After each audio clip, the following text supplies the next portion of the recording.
আরে পাদু, হঠাৎ করে অফিসে? বলছি স্যার, কাজটা কেমন হলো? হ্যাঁ, আমি যে এই অফিসে চাকরি করি, আমার কি কোনো ভ্যালু নেই? হঠাৎ করে আমার সাসপেনশন মেসেজ চলে আসলো।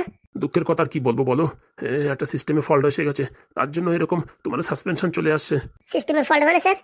আসলে আমাদের ওই কম্পিউটারে একটা সফটওয়্যারে একটা ইরোর আসছে, সেই ইরোরে তোমার নামটা কেটে গেছে।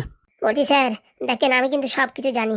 আপনি যা বলছেন, এক্ষুনি আমি কম্পিউটারে ধরলি পারে সব কিছু একদম টাকাটাক করে জেনে যাব কি করে কি হয়েছে কি না হয়েছে। আমার কাছে কিছুই লুকাবেন না, সত্যি করে বলেন কি হয়েছে। বলছি বাবা, তোমার আর কি লুকাবো, তোমার মাথায় যা বুদ্ধি তুমি এক মিনিটে সবকিছু বের করে ফেলতে পারবা। মেইন কথা হচ্ছে আমাদের এই অফিস থেকে তোমার ইচ্ছা করে মানে আর কি সাসপেন্ড করা হয়েছে। কেন স্যার, আমি কি ভুল ত্রুটি করেছি যে আমাকে সাসপেন্ড করে দেওয়া হলো? কি ভুল করেছি বলেন স্যার। মানে ভুল তো কিছুই করনি, তবু এরকম করা হয়েছে। উপর মহলের থেকে চাপ আসছে যে তোমার নামটা সাসপেন্ড করে দেওয়া হোক কিছু সময়ের জন্য।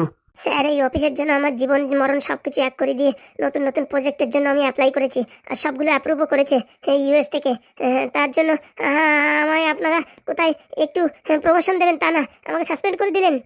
বলছি কি পাদু, এই বিষয়ে তো একদম ঠিক কথা বলেছো তুমি, কিন্তু আমার হাতে কিচ্ছু নেই বলো। আমার উপরও বড় বড় যেসব সাহেব আছে তারাই এই নোটিশটা পাঠিয়েছে। মানে কিসের জন্য সেটাই তো আমি জানতে পারছি না। আমার মনে হয় কি কোনো পার্টির থেকে তোমার উপরে অবজেকশন করেছে। পার্টির থেকে? হ্যাঁ, তা না হলে তো আমার লাইফে এত বছর চাকরি করছি কোনোদিন এরকম কল তো দেখিনি।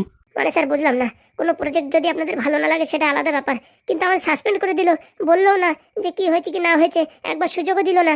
আপনাদের ভালো না লাগলে করবো না, সেই প্রজেক্ট বন্ধ করে দেবো, কিন্তু আমার সাসপেন্ড করে দিল। হ্যাঁ, এই অভাবের দুনিয়ায় এইভাবে যদি চাকরি খেয়ে নেন আপনারা, তাহলে আমি কি করে কি করবো বলেন? বলছি বাবা দেখো, সাসপেনশন অর্ডার এসছে 6 মাসের জন্য। 6 মাস তোমার চাকরি থাকবে না, 6 মাস পরে তুমি আবার রিজয়েনিং করতে পারবে। তো 6 মাস পর্যন্ত আমি কি করব? বলছি বাবা, এই 6 মাসে তুমি আরো রিসার্চ করো, অনেক অনেক কিছু বাড়ি বসে তৈরি করো। এখানে তো তোমার যা বলা হয় সেই হিসাবে কাজ করো, কিন্তু তোমার মাথায় যা বুদ্ধি না, তুমি এর থেকে বেশি কিছু বানাতে পারবে। কিছু একটা ট্রাই করো আর সেটা তুমি প্রমাণ করো, তারপরে দেখো এনাদের সাসপেনশন ক্যান্সেল হয়ে গিয়ে ঝপাত করে তোমার কিরকম টেনে নেয়। কিন্তু স্যার আপনি বলতে পারবেন যে কিসের জন্য এরকম হলো?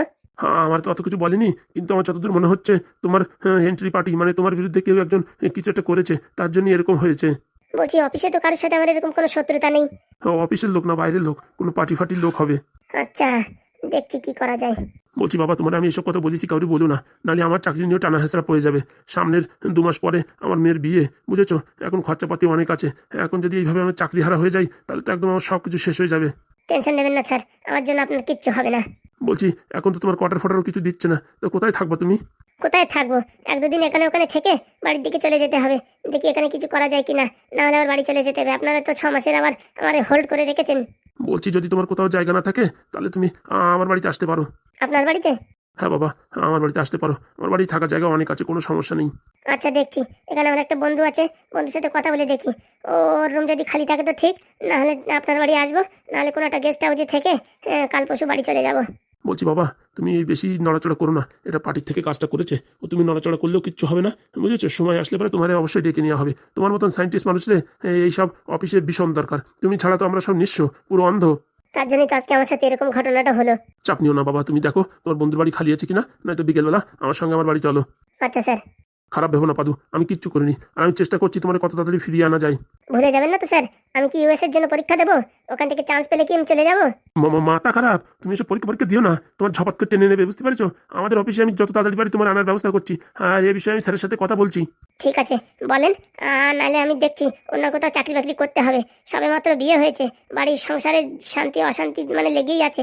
বলছে মিথ্যে কথা বলে বিয়ে করেছে, কত ঝামেলার কথা বলছে। স্যার আপনি তার কি জানবেন? সংসার তো আপনিও করেন আর আমিও করছি, জীবন পুরো তারের মতন হয়ে গেছে। তো তুমি চাপ নিও না বাবা, তুমি চাপ নিও না, তুমি আমাদের বাড়ি আসো, বিকেলে খাওয়ার সময় কথাটা তো বলা যাবে। আচ্ছা স্যার, আমি বন্ধুর সাথে দেখা করে আসি। ঠিক আছে। পাদু যদি আমাদের অফিস থেকে চলে যায় তাহলে তো আমাদের দুঃখ আছে, আমরা তো খালি খাই আর বসি।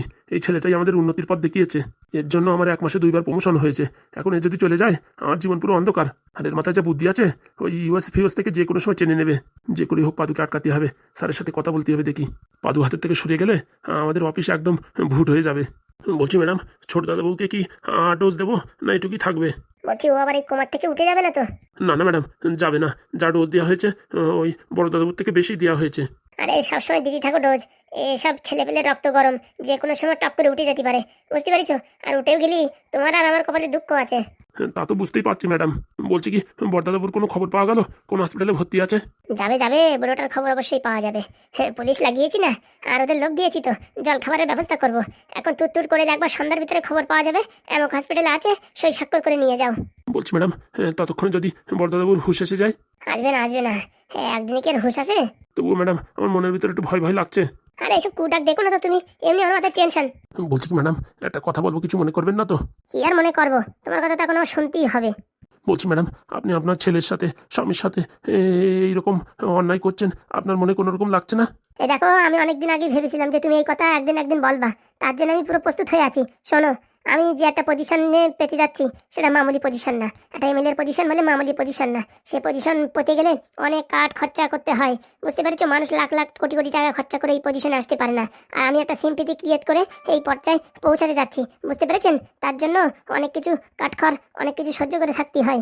তবু ম্যাডাম আপনার মনের ভিতরে একবারের জন্য খারাপ লাগছে না? শোনো, কিছু পেতে গেলে কিছু হারাতে হয়।